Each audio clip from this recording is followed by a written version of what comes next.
뭐 이게 과학으로 증명됐다고 싶고 17일을 공개합니다. 과학이죠. 한 기자님은 과학. 그렇지! 흰머리 2개 추가요. 흰머리 난다 정말. 뭐야? 뭐 이렇게 숨겨갖고 다녀? 아, 비밀이에요, 비밀. 좀 이따 보세요. 아니, 뭐 이런 걸 거예요? 숨겨 먹어 혼자. 받아냈어. 진짜 없어 보인다. 진짜 뭐야? 이번엔 한 가지 실험을 먼저 해보겠습니다. 자, 이 사과를 오직 손으로 누가 먼저 쪼갤 수 있을까요? 이거 자존심 대결인데. 아니 누가 저 칼집 내놓은 거 아니지? 자, 시작! 너무 작아. 오야. 와. 아니 뭐야? 나 악력 나쁘다고 뭐라고 하더니. 아니 너 이거 쉬운 거였어. 아유 진짜. 더러워. 난 태어나서 한 번도 못 쪼개봤어. 아유! 아 진짜 킹 받네 킹 받아. 아.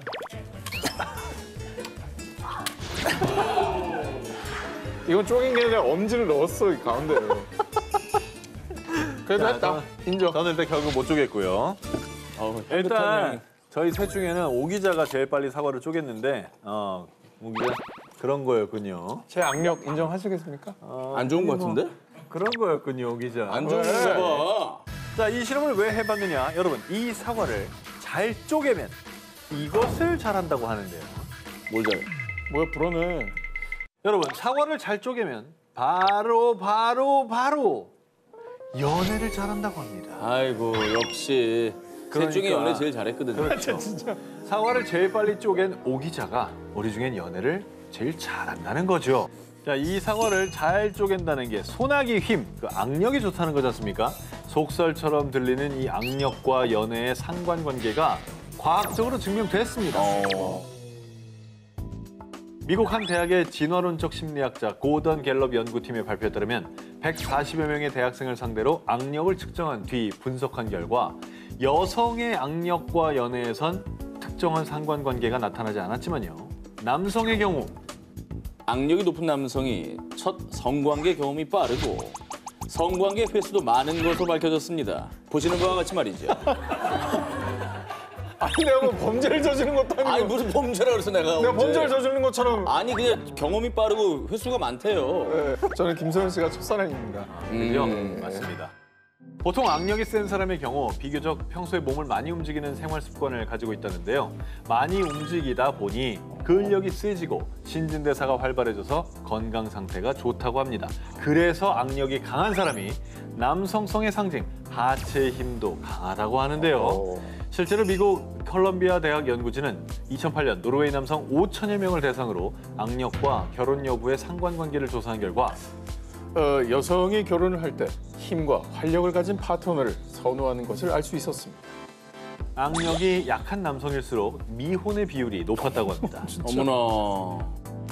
이뿐이 아닙니다. 2018년 국내 한 병원 연구진이 발표한 삶의 질 연구에 따르면 비교적 악력이 낮은 사람들이 회사 생활이나 집안일, 공부를 할 때 2배나 더 많은 불편을 느낀다고 하고요.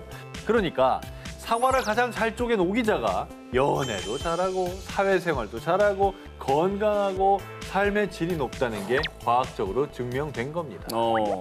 목숨 걸고 쪼개 써야 되는 상황이었군요. 이런 결과일 줄 알았습니다. 아니 악력이 삶을 결정할 줄이야. 이걸 알면서도 못 쪼갠 저도 있으니까 너무 네. 슬퍼하지 마시고요. 삶의 질의 지표군요. 어쨌든 뭐 운동을 많이 하면 또 행복해진다 뭐 이런 거겠네. 그렇습니다. 네. 매력 만렙, 그녀들의 비밀. 자, 이번 특종은 사진을 먼저 보여드리겠습니다. 자, 우리 두 기자님은 말이죠. 네. 새 사진 속 여성들 중에 어떤 분에게 호감을 가장 느끼시나요? 옷도 스타일 거의 똑같고. 그죠? 색깔만 달라요? 네, 색깔만 다른데. 글쎄. 같은 사람입니다. 나는 가운데. 가운데 네, 빨간 옷이요. 저는 블루톤이 좋아요. 블루톤, 레드톤. 네. 이번 특종은 말이죠. 소개팅 100% 성공률을 원하시는 여성분들이라면 주목하셔야 됩니다. 바로 과학적으로 증명된 매력 만렙, 인기 있는 여성들의 특징. 지금부터 그녀들의 시크릿 노하우를 알려드리겠습니다.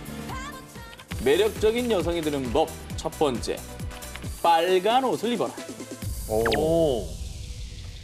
아니 근데 사실 좋아하는 색깔은 개인적인 취향인 거잖아요. 맞습니다. 이게 무조건 빨간색이 좋다 이거는 사실 좀 믿기가 어려운데. 2008년에 록스터 대학의 심리학자들은 다양한 색상이 여성에 대한 남성의 태도에 어떤 영향을 미치는지 실험을 해봤습니다. 먼저 남성들에게 빨간색, 흰색, 녹색, 회색, 파란색 옷을 입은 동일 여성의 사진들을 보여주며 어떤 사진이 가장 예뻐 보이냐라고 물었는데요.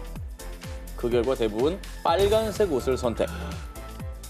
그리고 선택한 사진 속 여성과 데이트를 한다고 했을 때 얼마의 데이트 비용을 지출할 의향이 있는지에 대한 질문 결과 빨간색 옷을 입은 여성이 더 비싼 데이트를 즐길 가능성이 높다는 연구 결과가 나왔습니다. 매력적인 여성이 되는 법.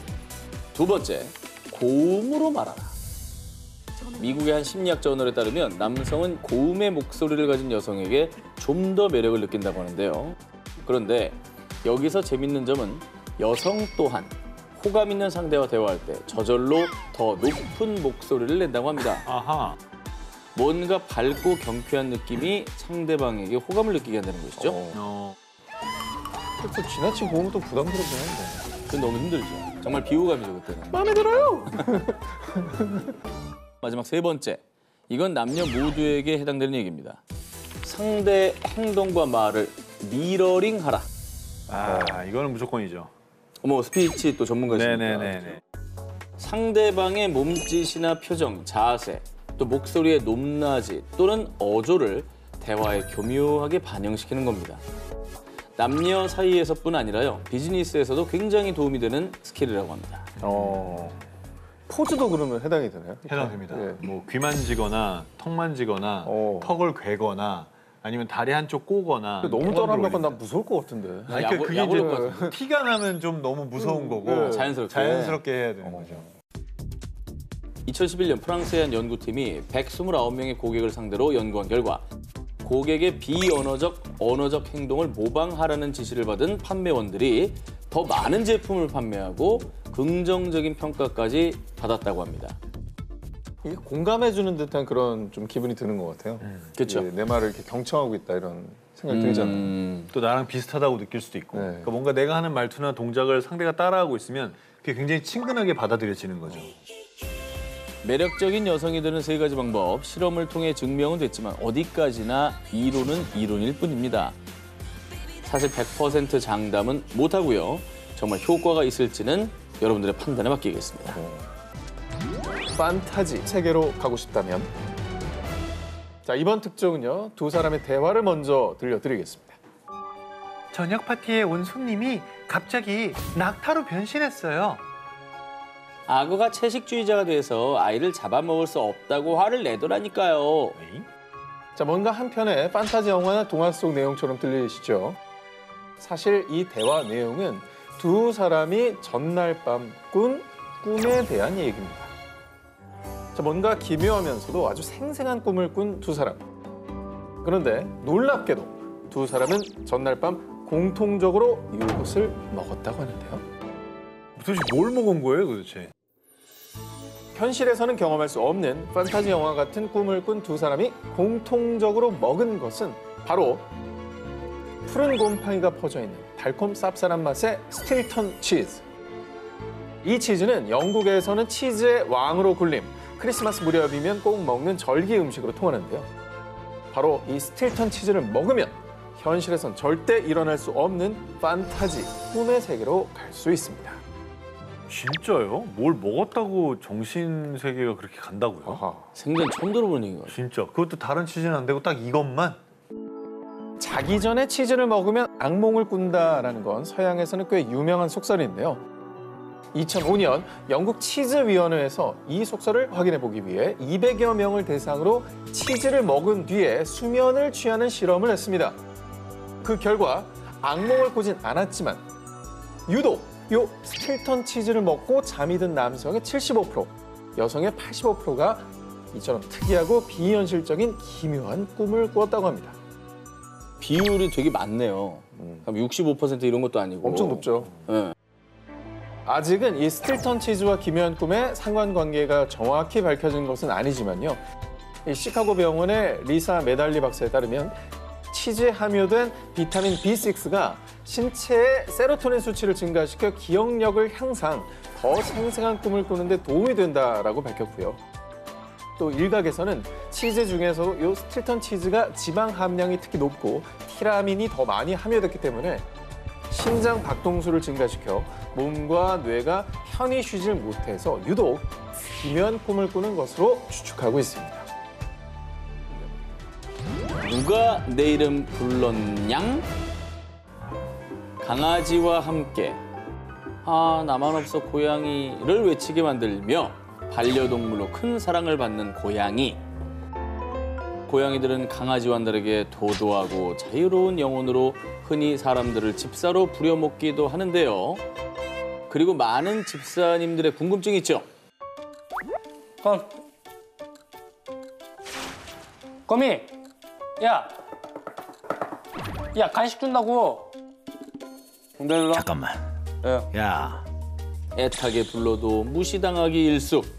과연 고양이들이 자기 이름을 부르는지 정말 모르는 걸까요? 아니면 혹시 아는데 귀찮아서 모르는 척하는 게 아닐까요? 저희 여동생도 고양이를 2마리 키웠었거든요. 근데 정말 자주 갔었는데도 네. 이렇게 막 불러도 잘 살갑진 오지- 않죠? 네, 살갑진 않고. 많은 집사 여러분이 궁금해하는 고양이들의 비밀, 과학자들이 해결했습니다. 오. 고양이들이 이름을 불러도 오지 않는 이유. 피곤하고 귀찮다. 정말 귀찮아서가 맞았습니다.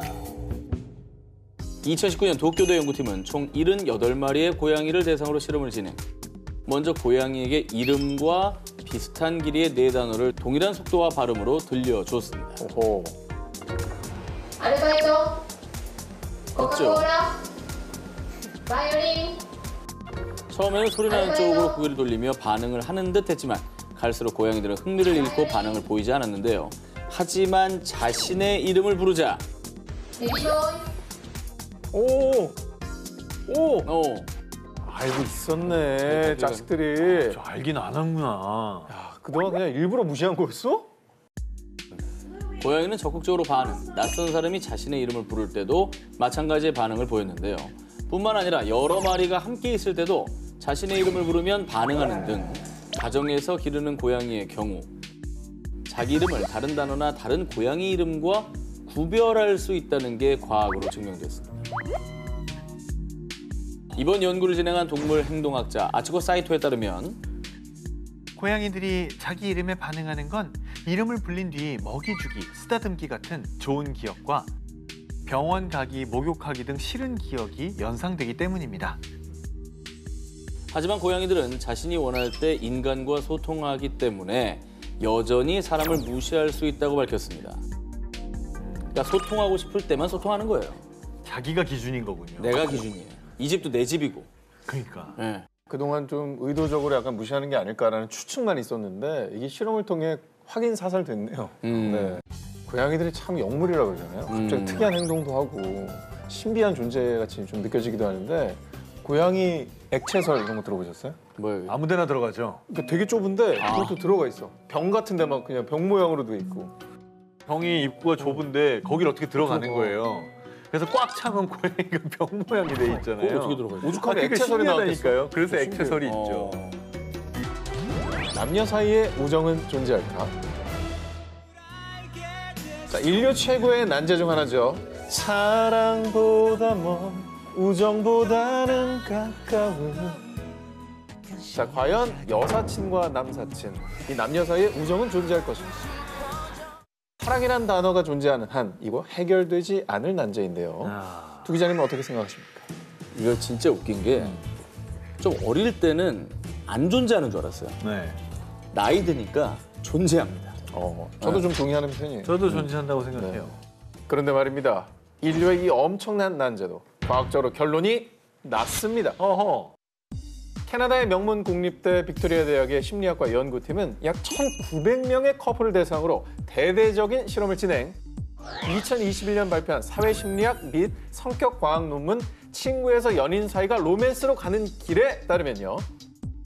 인종, 연령, 교육 수준 등 조건과 환경에 상관없이 약 66%의 연인이 친구 사이에서 시작됐고요. 이들 대부분이 영화에서 나오는 불꽃 같은 로맨스보다 친구 같은 친밀한 사람과의 만남이 더 좋아요. 라고 밝혔는데요.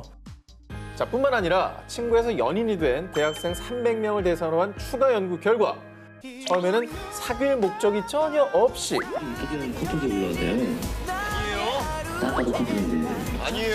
그저 친구로 지내다가 결국 평균 22개월을 지낸 뒤 연인 사이로 발전했다는데요.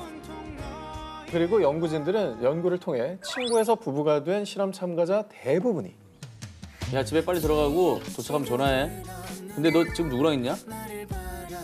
친구였던 시절 친구와 연인 사이의 경계가 애매모호했다라고도 밝혔습니다. 그렇죠. 남사친 여사친인데 누구랑 뭐 소개팅을 했다거나 누구 어느 오빠를 만났다 그러면 괜히 좀 안 만났으면 좋겠고. 우리는 우정, 사랑. 여러분의 생각은 어떠십니까? 모모 하나면 꿀잠 보장. 스트레스, 불면증 등으로 매일 밤잠을 뒤척이는 분들 많으시죠? 자, 이불 바스락거리는 소리, 시계 초침 소리 같은 아주 작은 소음도 거슬릴 때가 있으실 텐데요. 자, 그래서 준비했습니다. 제가 말씀드리는 요것 하나만 있으면 꿀잠 보장. 아주 푹 숙면을 취할 수 있습니다. ASMR 같은 건가요? 저희 세 기자 중에 안타깝게도 전 기자님은 좀 어려울 것 같습니다. 왜 또? 와, 나 이거 알 것 같다.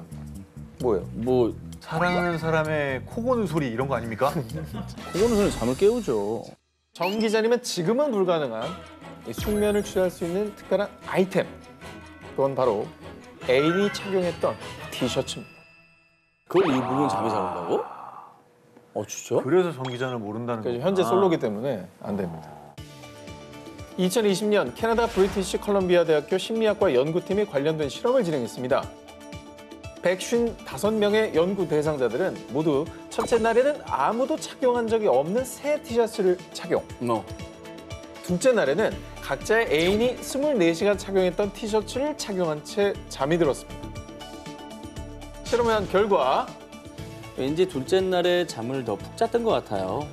아, 맞아요. 둘째 날은 좀 덜 뒤척이고 편안한 느낌이었죠. 와, 이거 진짜 신기하네. 심리적으로 좀 편안함을 느끼나요? 아닙니다. 아니에요? 당연히 연구진들은 객관성을 위해 실험자들이 입었던 티셔츠에 대한 어떤 정보도 주지 않았습니다.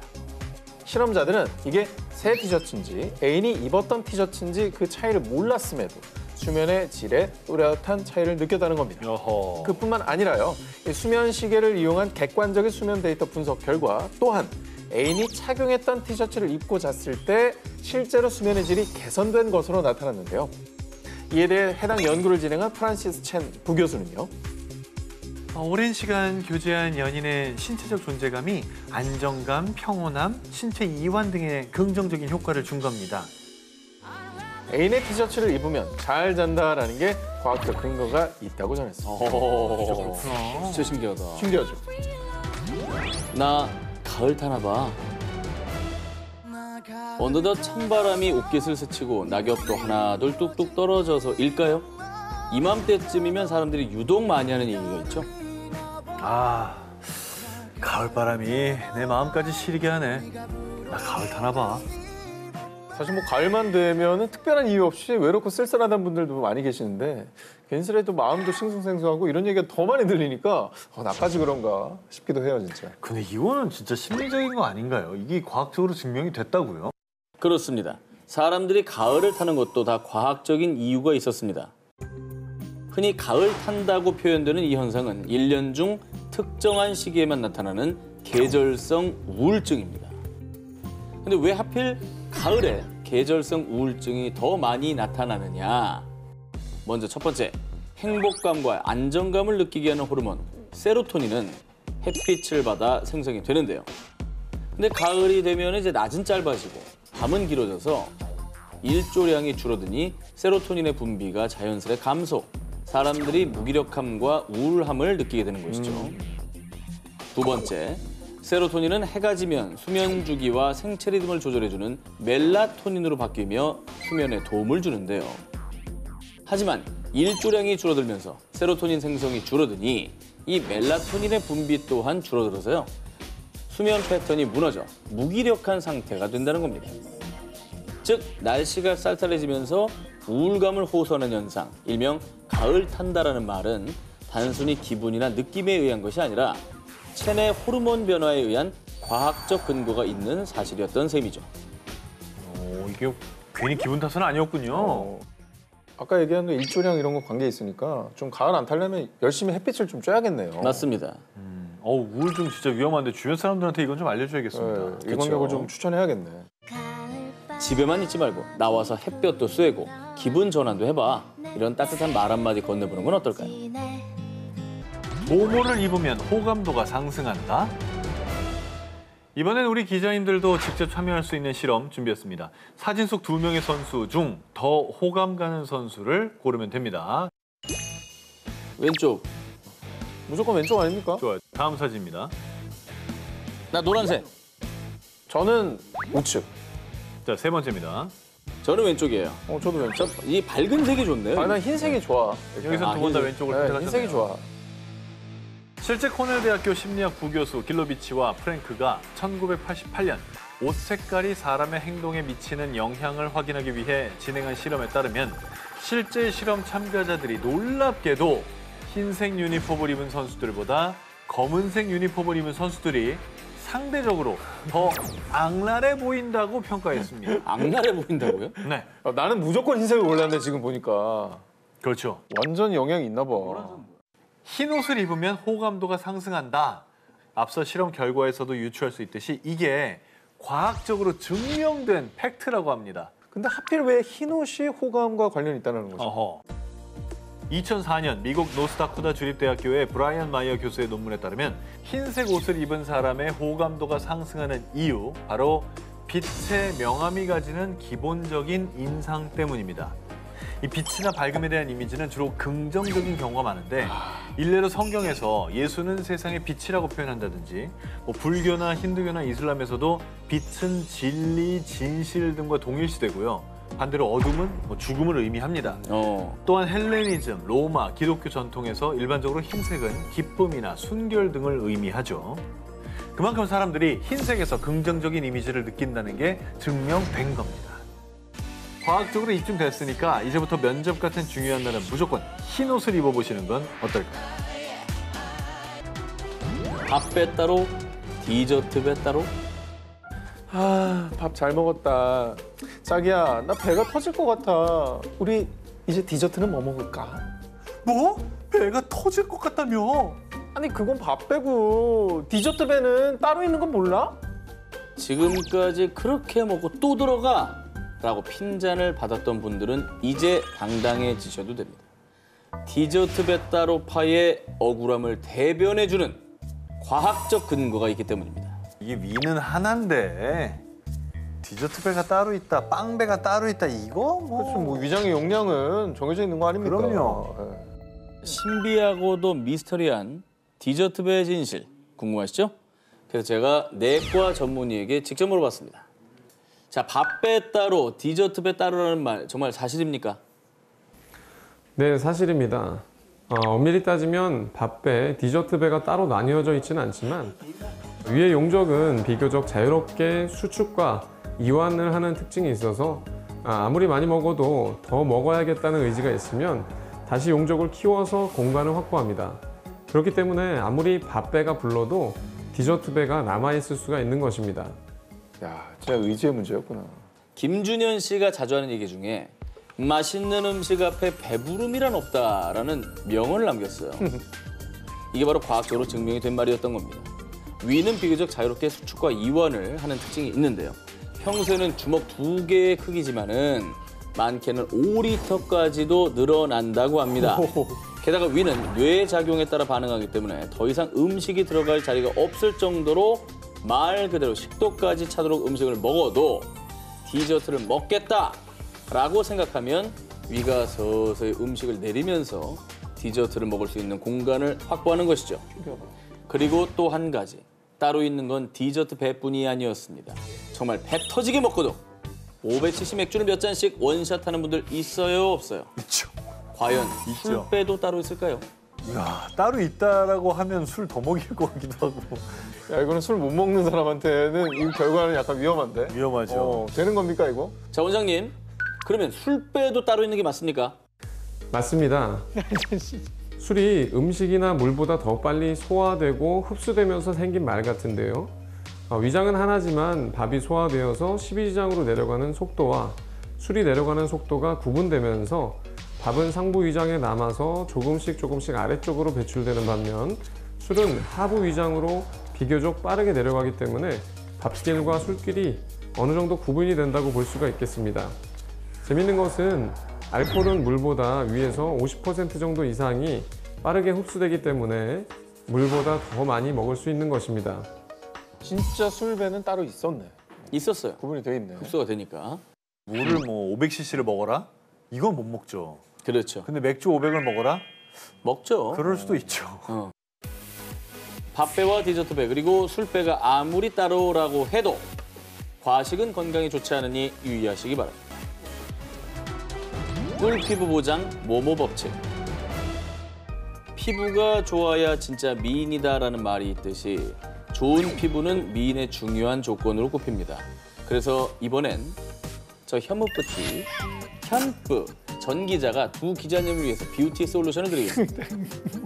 일단 한번 들어볼게요. 참고. 무는 뭐냐 막 선을 그런 넘는지 좋으네요. 안 넘는지. 지금부터 제가 전해드리는 이 뷰티 솔루션만큼은 진짜니까 챙기시기 바랍니다.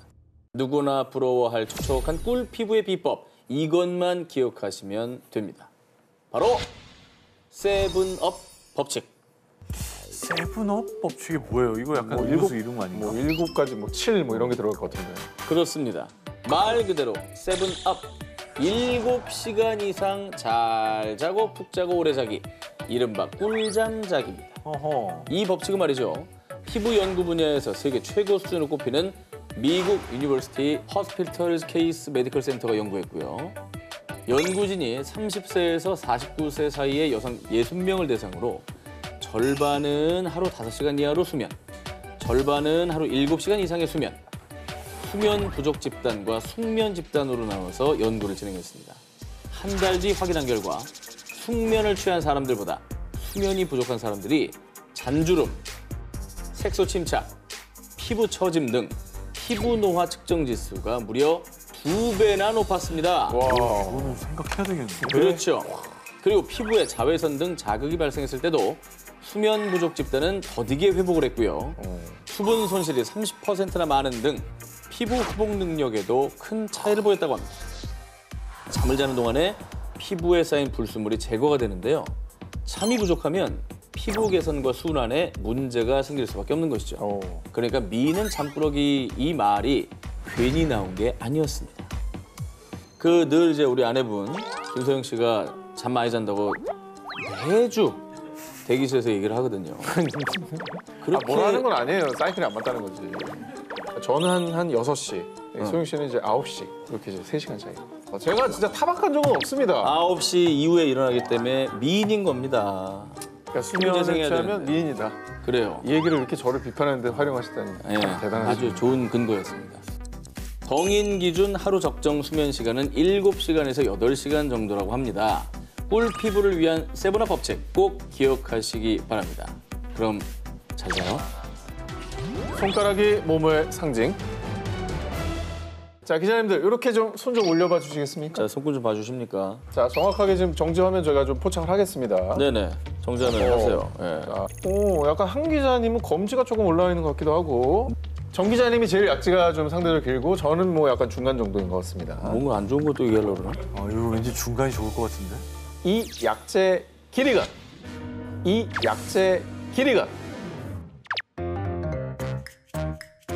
남자의 그것을 상징합니다.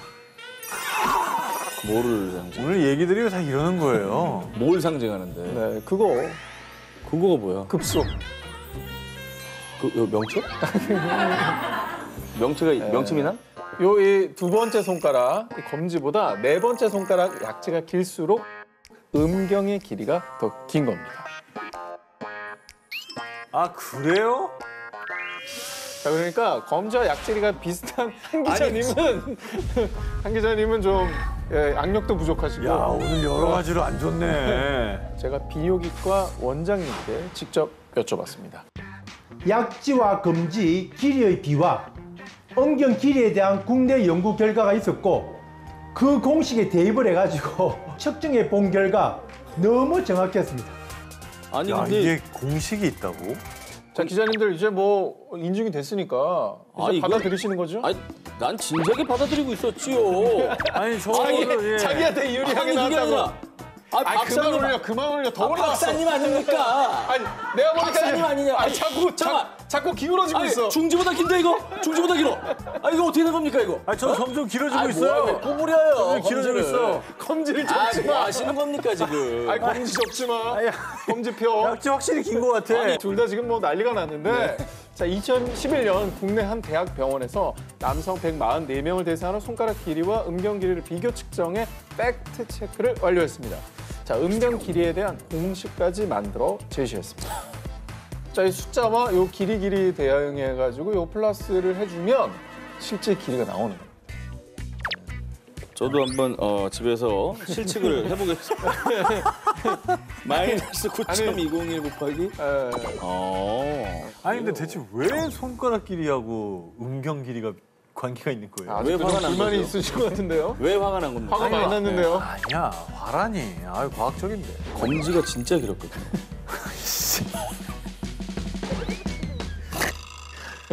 자, 학계에서는 태아기적 남성 호르몬이 남성 생식기관의 발생 및 형성뿐만 아니라 손가락에도 영향을 미친다라는 학설이 통용되는데요. 실제로 태아 시절 자궁에서 남성 호르몬에 많이 노출되면 약지가 더 길어진다는 여러 가지 연구 결과가 존재합니다.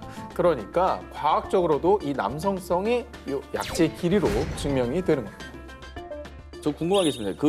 이거보다 더 많이 알려진 건 사실 코가 크면 이제 그쪽도 크다라는 속설인데 이건 사실입니까? 전혀 사실이 아닙니다. 아 코는 또 코와 아니야? 음경의 길이는 전혀 상관없습니다. 정말? 만약에 남자의 음경 길이가 궁금하시면 손가락을 보여달라 하셔가지고 네 번째 손가락이 긴 것이 확인이 되시면 바로 궁금증이 해결이 되실 것입니다. 아, 나 장갑 쓰고 다니는 줄. 짜증난데. 코는 안경에 붙어있는 그 코처럼 크신데 뭐 쓸모없는 속설이에요. 아, 진짜 코가 왜 쓸모없는 거야? 모모해지는 저주의 효과. 이번에 소개해드릴 특종은요, 프리한 19 여름 특집에도 단골처럼 등장했던 소재입니다. 누군가를 향한 끔찍한 마음의 복수, 바로 저주에 대한 이야기입니다. 종종 사극 드라마나 영화를 보면 상대가 저주받길 바라며 부두 인형을 찌르는 모습이 등장하곤 하는데요. 그런데 과연 이 저주가 정말 효과가 있을까요? 이걸 어떻게 과학으로 증명할 거야? 아하. 증명할 수 있는 방법은 없잖아. 과학적으로 봤을 때 그 저주가 실제로 효과가 있다고 합니다. 진짜? 과학적으로 증명이 돼서 또? 증오하는 사람을 생각하며 부두 인형에게 저주를 하는 행위. 상대방에게 실제로 저주가 행해지는 효과는 없습니다. 어허. 하지만 이 부두 인형을 찌르는 행동만으로도 마음이 어느 정도 풀리면서 행복해지는 효과가 있다는 거죠. 본인 마음이 좋아진다고. 그렇습니다. 미국 켄터키 대학의 데이비드 체스터와 네이션 디월 연구팀은 156명의 참가자를 두 그룹으로 나눈 뒤 에세이를 작성하게 했습니다. A그룹 에세이엔 긍정적 피드백을, B그룹 에세이엔 내가 읽은 최악의 수필이라며 악평을 퍼부었는데요. 부정적 피드백을 들은 B그룹에겐 부두 인형에 핀을 꽂아 저주하도록 실험. 이후에 두 그룹의 감정을 측정한 결과 정말 놀랍게도 두 그룹의 행복 지수는 유사하게 나타났습니다. 어잉? 그 인형에 저주한 것만으로도 기분이 좋아졌다는 얘기네. 아, 그렇게 생각할 수 있는 그러니까 거죠? 저주도 나름 행복과 관련이 있다는 거네. 그렇습니다. 내 스트레스 푼 거니까. 상대를 향한 직접적인 복수가 아니라 단순히 인형을 향한 저주 행위가 일종의 화풀이가 되면서 기분이 나아진 건데요. 다만 저주 연구를 진행한 연구자 체스터는 왜 사람들이 서로를 해치는지 이해하기 위한 연구였습니다. 사람들이 자신의 복수 행위를 방지할 수 있길 바랍니다. 복수는 인류에게 해를 끼치는 원인이라며 다른 건강한 방법으로 감정을 돌보길 권장했습니다. 근데 사실 뭐 이런 연구 결과가 다 있어라고 생각할 수 있겠지만 마음 다스리는 게 제일 힘들어요. 사실. 맞아요. 그러니까 연구가 있을 수밖에 없는 겁니다. 혼자 집에서 그냥 샌드백 치거나 그렇죠. 열심히 뛰거나 뭐 이런 거 했으면 좋겠네요. 절대 따라하지 마시고요. 본인이 더 잘 되시면 최고의 복수라는 점 잊지 마시기 바랍니다. 모모도 과학으로 극복한다. 사실 프리한 식구의 과학이 있죠. 5위는 5. 또 증명이 됐네요. 이렇게 많은 증명이 있는지 모르겠네요. 특종을 소개해드리기 전에 전 기자님께 추천해드리는 노래 먼저 띄워드리겠습니다. 이별택 씨. 김현우 씨의 명곡이죠. 오는 손이 처음인가요? 달면 이 노래를 왜 또 저한테 어디로 가나요? 매기는 겁니까? 뭐 약간은 그렇다고 네. 할 수 있습니다. 알겠습니다. 약간은 매기는 거라고요? 아, 이 사람 참 냉정해졌네. 네, 아니 띄워드린 겁니다. 아니 뭐 약지가 길어서 별 타격감이 없습니다. 네. 사실상 승리입니다. 네네. 저나 한 기자님은 사실 뭐 없는 얘기지만 전 기자님께 필요할 듯한 그 어느 때보다 열심히 제가 취재를 해왔습니다. 자 여러분 있으신가요? 이별의 문자. 긴 머리를 잘라내보죠. 보내지도 못할 편지 적어보죠. 그렇습니다. 우리 뭐 이별을 한 다음에 그 사람을 잊어보겠다고 진짜 뭐 별의별 짓을 다 하지 않습니까? 자 그런데요 과학자들이 무려 실험을 통해서 이별 극복법을 제시해 주었습니다. 아 과학자가 이런 것도 합니까? 정말 과학자들의 과학의 영역이 넓군요. 2018년 미국 미주리 대학교는 평균 2.5년 이상 사귄 뒤 이별한 남녀 중에 아직도 전 연인을 잊지 못하고 있는 20살에서 37살 참가자 24명을 대상으로 실험을 진행했습니다. 먼저 참가자를 3그룹으로 나뉘어 연구진들이 제시한 방법으로 이별을 극복하는 과정을 가졌습니다. 이후에 연구진들은 참가자들에게 전 연인의 사진을 보여주고 뇌파를 측정해봤습니다. 좀 잔인한 실험이었죠. 3그룹 중 이별을 극복하는 데 가장 효과를 보인 건 바로 그 남잔 나보다 게임이 먼저인데다가 음식을 씹으면서 말해서 꼴 보기 싫었어. 헤어진 연인을 부정적으로 평가한 첫 번째 그룹이었습니다. 하긴 뭐 원래 정 떨어지면 상대방의 모든 게 미어지지 않습니까? 숨 쉬는 것도 꼴 보기 싫다고 그러죠. 아유 그럼요. 네. 근데 이제 그런 부분들을 생각하는 게 이별을 극복하는 데는 효과가 있었는가 보네요. 두 번째 그룹은요. 자신의 감정을 있는 그대로 받아들이고 다른 사람을 사랑해도 괜찮다는 식의 특정 문장을 읽었고요. 세 번째 그룹은 스포츠나 취미 활동, 머리 자르기, 좋아하는 음식 먹기 등을 했습니다. 근데 상대에 대한 부정적인 기억을 한 그룹이 가장 이별을 극복하는 데 효과가 컸던 겁니다. 실험을 연구한 산드라는 기분이 나아질 때까지 하루에 한 번 전 연인의 부정적인 면을 적는 게 장기적으로는 도움이 됩니다. 라고 밝혔습니다. 아니 근데 저는 좀 동의가 안 되는 게 전 세 번째 방식이 제일 와닿거든요. 좀 딴 일을 하는 거? 음식 먹기가 써 있었어요. 그리고 제가 제일 좋아하는 노래 밥만 잘 먹더라. 사랑이 떠나가도 밥만 잘 먹더라. 음식 먹기입니다. 비록 전 연인을 부정적으로 생각하는 게 이별 극복에 효과는 있었겠지만 참가자의 기분이 부정적으로 변하는 부작용도 있었다는 거 그래. 조심해 주시기 바라겠습니다. 뭐하러 저렇게. 과학은 과학대로 결국 사랑도 이별도 내 방식대로 겪어야 진정한 의미가 있지 않을까요? 굶어야 이긴다. 헝그리 정신의 진실. 니들 한국 복식 잘 나가다 요즘 빌빌대는지 않아? 나 이 헝그리 정신이 없기 때문이야. 헝그리 정신. 영화 넘버3에 등장하는 송강호 씨 대사 다들 잘 기억하실 텐데요. 지금도 간혹 스포츠 경기를 볼 때 요즘 선수들은 헝그리 정신이 부족해 메달을 못 따는 거야. 이런 얘기하시는 분들 있으실 겁니다. 굶주림 등의 극한 상황에서 발생하는 불굴의 힘을 의미하는 헝그리 정신. 요 헝그리 정신이 있어야 승리한다는 얘기 흔히 들어보셨을 겁니다. 그 우리나라 저 스포츠 선수들의 정신력만 강조할 때 많이 나왔던 얘기죠. 그런데 말입니다. 이 헝그리 정신의 효과가 어느 정도 근거가 있다고 합니다. 2020년 일본 이화학연구소 연구팀은 헝그리 정신에 대해 연구를 진행. 그 결과 정말 이 배가 고플수록 싸움에서 승리할 확률이 높았다고 합니다. 배가 부른 것보단 나은 것 같아. 아니 그렇긴 한데 배가 고프면 좀 뭔가 기력 없고 에너지도 없고 난 집중이 안 될 것 같은데. 나는 반대. 집중이 될 것 같아요. 연구팀은 서열 다툼을 많이 하는 물고기 제브라 피쉬로 연구를 진행했습니다. 한 마리는 먹이를 충분히 섭취하게 하고 다른 한 마리는 6일간 먹이를 먹지 않은 공복 상태로 한 수조에 넣어 서열 싸움을 하게 했습니다. 아하. 이 같은 실험을 여러 번 반복한 결과 정말 놀랍게도 공복 상태에서 싸운 물고기의 승률은 무려 약 77%. 그렇지. 이 배부른 물고기의 승률은 약 23%에 불과 이 배가 고픈 물고기가 서열 싸움에서 이길 확률이 3배 이상 높았습니다. 심지어 배가 고픈 물고기들끼리의 서열 싸움은 승패가 결정될 때까지 걸리는 시간이 훨씬 더 길었다고 합니다. 아니 배가 고프면 일단 힘이 없어서 질 것 같은데. 그럴 것 같죠? 배가 부르면 간절하지 않잖아. 그치. 내 말이 그 말이야. 간절함이 없는. 간절함이 없어. 이미 약간 만족한 상태가 있는. 그렇지. 결핍이 있어야 돼. 연구진은 공복이 승부 근성을 자극하는 뇌신경회로를 흥분시킨다는 사실을 발견. 공복 시 이 신경회로의 움직임이 활발해지면서 쉽게 포기하지 않는 상태가 된다고 설명했습니다.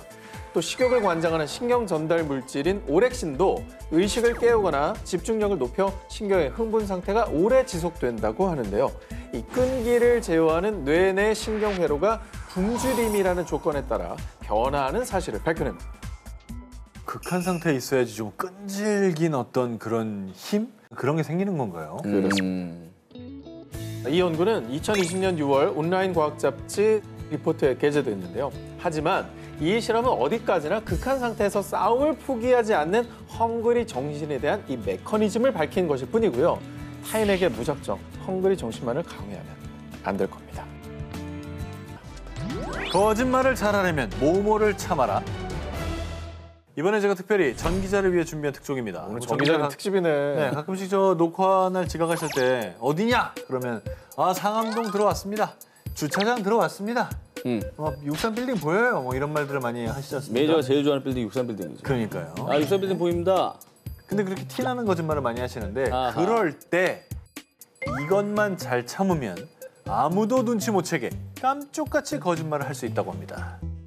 완벽한 거짓말을 위해 참아야 할 이것은 바로 소변.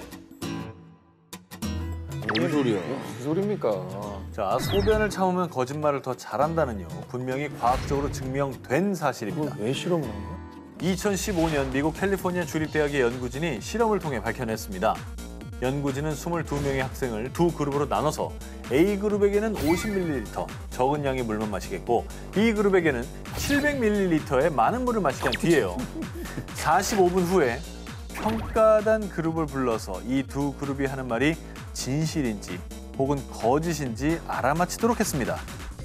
실험 결과 물을 적게 마신 A그룹보다 물을 많이 마신 B그룹의 거짓말을 진실로 믿는 경향이 더 강했습니다. 왜 그러지? 그러니까 물을 많이 마신 후 소변을 참은 채로 거짓말을 한 B그룹이 평가단이 알아채기 어려울 정도로 디테일한 단서와 표현을 사용해서 거짓말을 더 수월히 했다고 합니다. 약간 헝그리 정신이랑 비슷한 거 아닌가요? 더 간절해지는 거 아닌가? 헝그리 정신. 그치, 나도 약간 그런 것 같아. 약간 절박함이 있잖아. 절박하지. 소변을 참는 사람은 절박함이 있거든. 자, 소변을 참으면 거짓말을 잘할 수 있게 되는 이유는요. 소변을 참으면 뇌의 억제 기능도 더 활성화되어 진짜 같은 거짓말을 할 수 있습니다. 와. 연구팀에 따르면 한마디로 거짓말을 잘하기 위해서는 뇌가 진실을 말하려는 충동을 억제해야 하는데 이미 소변을 참기 위해 뇌의 억제 기능이 활성화되어 있는 사람은 거짓말하는 게 더 쉬워진다는 겁니다. 자, 그렇게 정 기자님 다음부터 녹화 날 지각하실 때 물 많이 드시고 소변을 꼭 참으면서 그렇게 전화 통화를 하시면 우리 제작진들께서 속아줄지도 모르겠네요. 소변 보는 척 연기할 수 있어요. 근데 소변 참는 게 건강 안 좋잖아요. 자, 하지만 소변을 너무 오래 참으면 오 기자 말씀대로 방광염에 걸릴 수도 있고요. 자칫 큰 실수를 할 수도 있으니까요. 그치. 그리고 무엇보다 거짓말은 거짓말하지 않는 그런 사람이 되시기 바랍니다. 알겠습니다. 거짓말을 안 하고 당당히 늦게 오겠습니다. 그러고 그냥 당당히 화장실도 자주 가시고. 예. 모모 치료를 위한 롤러코스터. 제가 이번 특종을 취재하면서 우리 제작진께 정말 감사했습니다. 그때는 제가 그런 줄도 모르고 제작진의 넓은 마음을 오해했습니다. 이게 바로 저와 오 기자를 살려준 그 순간입니다. 이건 아니다. 자, 뭔데? 오 기자도 감사해 하셔야 돼요. 롤드 광고? 아, 이거 무섭죠. 완전히 수직 이상으로 꺾이죠? 아, 짱이다. 어우.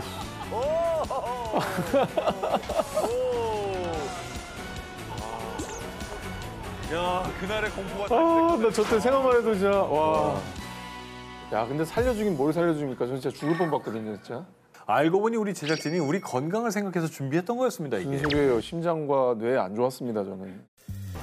과학이 증명한 놀라운 사실. 롤러코스터를 타면 몸속에 있는 결석이 빠진다고 합니다. 없는 결석이 왜 빠져요? 생기다 말아요. 없어져라. 결석 막은 저렇게 줄 안 알아. 믿습니다. 아, 그럼 좀 두 분 조만간 또 결석 해결하러 좀 갔다 오세요, 그러면. 못 믿으시겠지만 이게 또 실제 연구가 존재합니다. 2016년 미국 미시간 주립대의 한 연구팀이 실험에 착수, 실리콘으로 만든 신장 모형 안에 결석을 넣은 뒤에 디즈니 월드에서 롤러코스터에 탑승했습니다. 그 결과 실제로 결석 제거 효과가 있었는데요.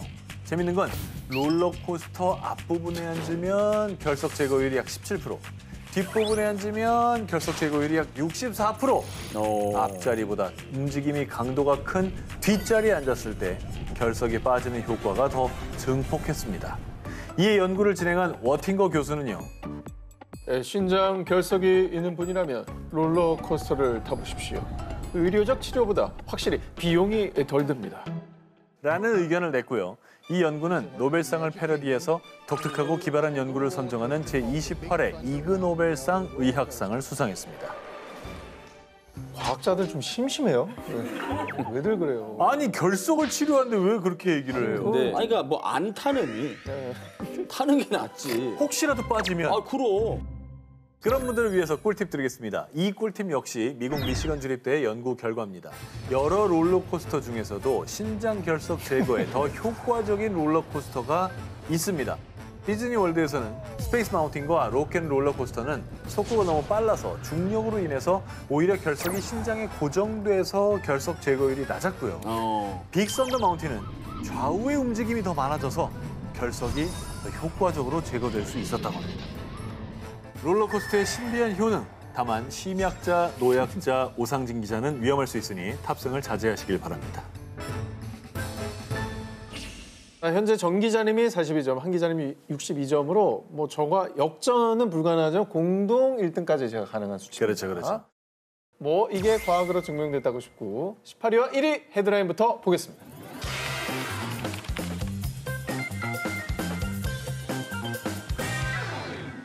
여러분, 진통제의 한 종류로 유명한 아스피린은 심장 질환에 효과가 있다고 알려져 있습니다. 그런데 우리가 많이 사용하는 아세트 아미노펜 계열의 진통제 역시 두통, 치통뿐 아니라 여기에 좋다고 알려져 있습니다. 바로 하트. 심장? 근데 이 하트는 하트인데 좀 다릅니다. 심장이 아니라요. 바로 마음. 에? 이 마음의 상처를 치유하는데 효과가 있다고 합니다. 타입 B 놀이? 네. 왜? 그냥 이거 플라시보 아닙니까? 오, 그렇게 생각하시죠? 연구 결과가 있습니다. 2015년 미국 오하이오 주립대에서 학생 80명을 대상으로 실험을 진행했습니다. 한 그룹에겐 아세트 아미노펜 계열의 진통제를, 다른 그룹에겐 위약을 먹게 한 뒤에 불쾌감을 자극하는 소리를 들려주거나 슬픈 영화를 틀어줬습니다. 그 결과 아세트 아미노펜 계열 진통제를 먹은 그룹은 자신의 정서적 고통을 덜 느낄 뿐 아니라 심지어 타인의 신체적, 정신적 고통에 대한 공감 능력까지 저하된 것으로 나타났습니다. 이후에 미국 켄터키 대학 연구팀 역시 성인 62명을 대상으로 아세트 아미노펜 계열의 진통제를 먹게 한 뒤에 fMRI 촬영을 한 결과 심리적 치유 효과를 확인했고요.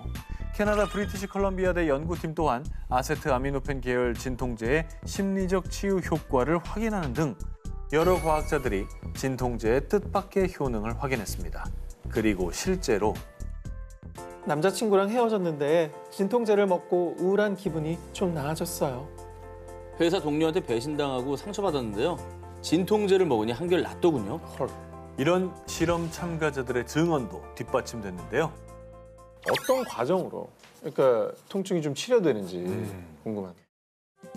과학자들에 따르면 신체와 정신의 고통을 느끼는 뇌의 기관이 비슷한 데다 아세트아미노펜 계열의 진통제 복용으로 해당 뇌 부위가 일시적으로 마비되면서 정신적 고통도 둔감해지는 것으로 추정되는데요. 하지만 마음의 고통을 치료하겠다는 목적으로 진통제를 먹는 것은 금물. 그렇죠. 절대 남용하시면 안 되고요. 반드시 전문가의 상담이나 의료기관의 도움을 받으시길 바랍니다. 오랜 세월 많은 사람들 사이에서 갑론을박이 이어지며 여전히 합의점을 찾지 못한 희대의 난제. 저만은 그 앞에만 서면 도대체 무엇부터 해야 되는 거요? 이거요, 저거요. 어느덧 갈등하고 있는 제 모습을 발견할 때가 있습니다.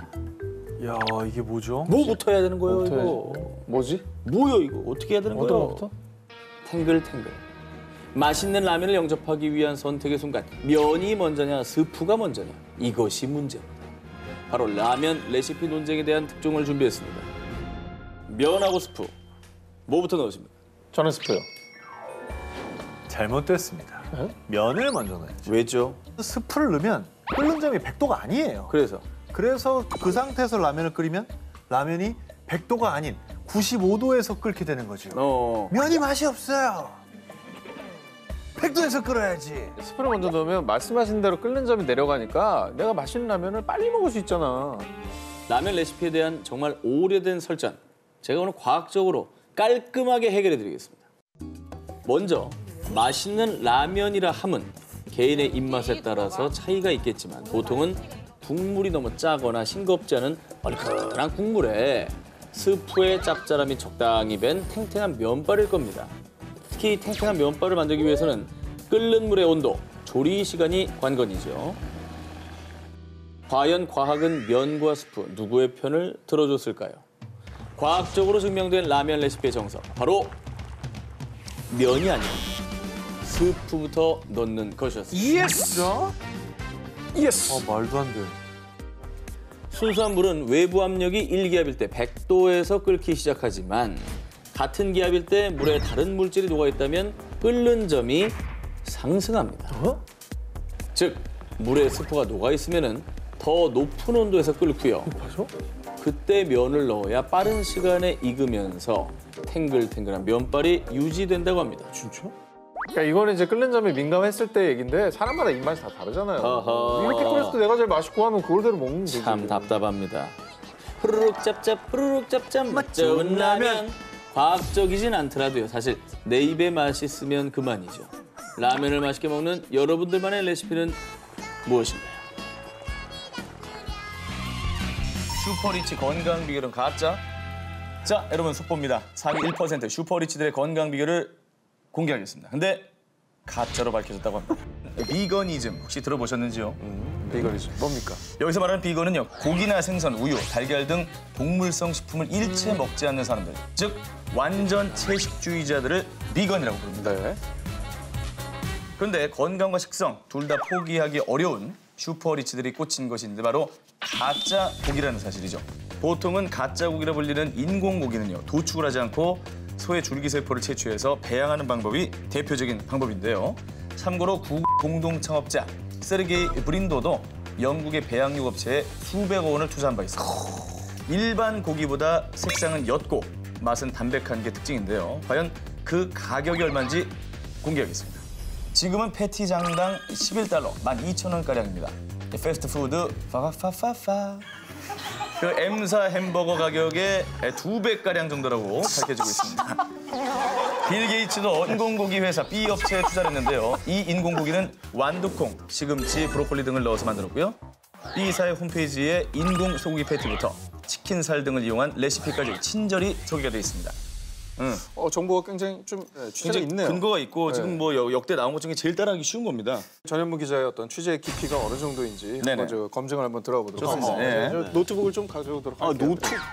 준비 많이 했다. 그리고 제가 뭐 여러 가지 이제 장비들을 많이 가져왔는데 일단 저는 이제 가방을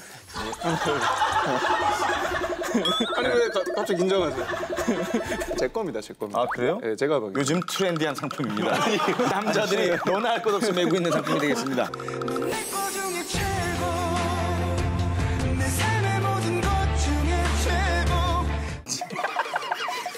다음 15위 공개해 주세요. 딴 살림 차린 이유.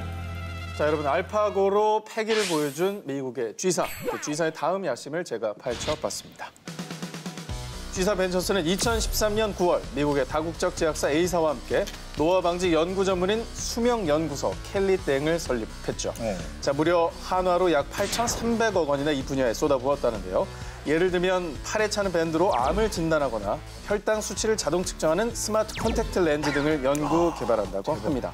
자, 그런데 G사가 세계 최고의 검색 엔진 회사에서 불로장생, 생명 연장 분야까지 넘보게 된 이유. 바로 레이먼드 커즈와일 씨가 G사 벤처스 관계자와 대화를 한 이후부터인데요.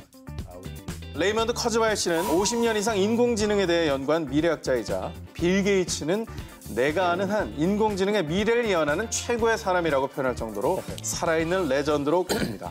G사의 생명공학의 붐을 일으킨 이 남자가 실천하는 일명 장수 건강법. 아침 식사부터 공개하겠습니다. 블랙베리, 라즈베리 등 산딸기류 열매를 먹고요. 훈제 연어나 훈제 고등어, 미지근하고 걸쭉한 귀리죽의 녹차, 또 다크 초콜릿 6조각, 두유, 국화과인 천연 감미식물인 스테비아 한 봉지, 또 소염제로 좋다는 코코아 에스프레소와 함께 마셔준다고 합니다. 절대 빠져서는 안 될 영양제가 남아있는데요. 자, 식사 전에는 무려 30알 이상을 먹는다고 합니다. 자, 이렇게 챙겨 먹는 약 비용만 하루만 해도 수천 달러고요. 연간으로 셈하면 100만 달러, 하나로 약 11억 원이 좋게 넘게 된다고 합니다. 조선의 장수 직업군 전 기자입니다. 조선시대에 어떤 특수 직업군에 들어가면 장수를 했다고 얘기를 합니다. 그래서 평균 수명이 무려 14년이 더 길었다고 합니다. 대체 무슨 직업일까요? 뭘까요? 저는 이제 답을 유추가 가능합니까? 네. 환관입니다. 진짜. 환관이 어쩌라고 지금. 양세계보라는 족보가 있는데요. 조선시대 환관 내시 족보입니다. 어떻게 가능합니까? 아니, 내시는 사람도 아닙니까? 아니, 이거 무시해서가 그런 게 아니라 시를 이어받아야 된다. 그렇죠. 그게 안 되잖아요. 당시 환관들은 아내도 없고요. 양자도 입양해서 가족을 이뤘다고 합니다. 그러니까 그런 식으로 하면 가족이 또 구성이 되는 거니까. 양자가 되는 거. 환관 81명과 동시대 양반 2,589명의 평균 수명을 계산해봤더니 환관들의 평균 수명은 무려 70살. 그중에 3명은 무려 100세 이상 살았다고 합니다. 당시 양반들의 평균 수명보다는 무려 14년이나 더 살았고요. 왕들의 평균 수명에 비교하면 무려 24년이나 더 살았다고 합니다. 과학자들은 남성 호르몬의 분비가 노화를 가속한다는 가설을 세우고 이것만 밝혀지면 생식 능력은 그대로 유지하면서 수명은 길어지는 약이나 기술이 개발될 수도 있습니다. 환관이 되자는 겁니까? 환관이 되자. 저는 그렇게 사느니 내일 죽겠습니다. 네, 저도 동의합니다. 환관으로 250살을 사느니 저 일주일 뒤에 죽더라도 남자로 죽겠습니다. 기사의 말미에 생식 기능은 유지 한층 오래 사는 방법을 제 말이 그 연구하잖아요. 아니 근데 남성 호르몬이 신체 구조상 거기서 이제 나오지 않습니까? 거기서 이제 나오지 않습니까? 아니 근데 너무 손을 그쪽에 대지 마시고요. 지금 오상진 씨가 지금 지적하는 거에 정면으로 반박할 수 있는 근거가 있는 게 뭐냐면 탈모가 남성 호르몬과 관계가 있다는 거 아시죠? 그건 당연히. 그래서 탈모 치료제에 남성 호르몬을 억제하는 그 성분이 들어가 있어요. 그래서 저기 남자 탈모약은 여자는 손도 대면 안 되죠. 맞습니다. 아니 근데 남자 호르몬을 억제하는데 여자는 왜 손도 대면 안 돼요? 그 약에 보면 써 있어요. 만지면 안 돼. 진짜 큰일 나. 주의사항이 정말 여자들은 손도 대면 큰일 나요. 근데 이거는 개발돼도 참 내가 먼저 먹어보긴 참 그렇다. 사실상 환관이 될 수 있거든요. 정말 대박. 비행기 타면 천국행 프리 패스. 전 기자입니다. 열심히 일한 당신 떠나라. 그런데 떠나려고 준비한 비행기 티켓이 저승으로 가는 급행열차라면 믿으시겠습니까? 미국 버지니아 대학 연구팀이 시차를 겪은 쥐들의 생존율을 관찰하는 실험을 했는데요. 변화를 주지하는 쥐들은 87%가 생존한 반면 시간을 앞당긴 쥐들은 47%, 시간을 늦춘 쥐들은 68%밖에 생존하지 못했다고 합니다. 전문가들은 시차 적응이 생체 리듬에 영향을 미쳐서 결국 수명에도 영향을 준 거라고 하는데요. 즉 해외여행 자주 하면 빨리 죽을 수도 있다 이런 얘기입니다. 그러면 해외여행을 가지 말아야 되느냐? 아닙니다. 출발 전부터 여행지의 시간에 맞춰서 생활하는 것이 큰 도움이 된다고 합니다. 뭐가 이게 복잡하냐? 여행지가 유럽 같은 서쪽이면 평소 자는 시간보다 한두 시간 더 늦게 자고요. 미국 같은 동쪽이면 한두 시간 더 일찍 자는 게 실제로 시차 적응에 큰 도움이 된다고 합니다. 이거조차도 번거롭다 하시는 분들을 위해서 호주의 한 대학에서 시차 적응을 돕는 안경을 개발했습니다. 그런 게 있나요? 그렇습니다. 여행 가기 3일 전 하루에 딱 50분씩만 쓰면 된다고 하는데요. 안경에서 나오는 빛이 태양광 역할을 해서 밤을 낮으로 혼동하게 해서 뇌 생체 시계를 조정하는 원리입니다. 제가 실제로 보여드리겠습니다. 가져왔어요? 그럼요. 근데 이게 이제 1시간만 쓰면 된다고 하니까. 50분 네. 써보겠습니다. 된다. 여러분들 이제 GD라고 헷갈리실 수가 있거든요. 이게 굉장히 패션 2다 아이템인데 초록색이 태양광 역할을 하는 겁니다. 그래서 실제로 있으면 굉장히 번쩍번쩍한 게 눈이 그렇게 필요하진 않아요. 미국 가기 전에 반드시 이거를 착용을 하고 시차 적응에 적응하시면은 수명을 연장할 수 있습니다. 네. 오상진 씨가 쓰니까 좀 멋있네. 뭔가 사이버텍 합니까? 네. 굉장히.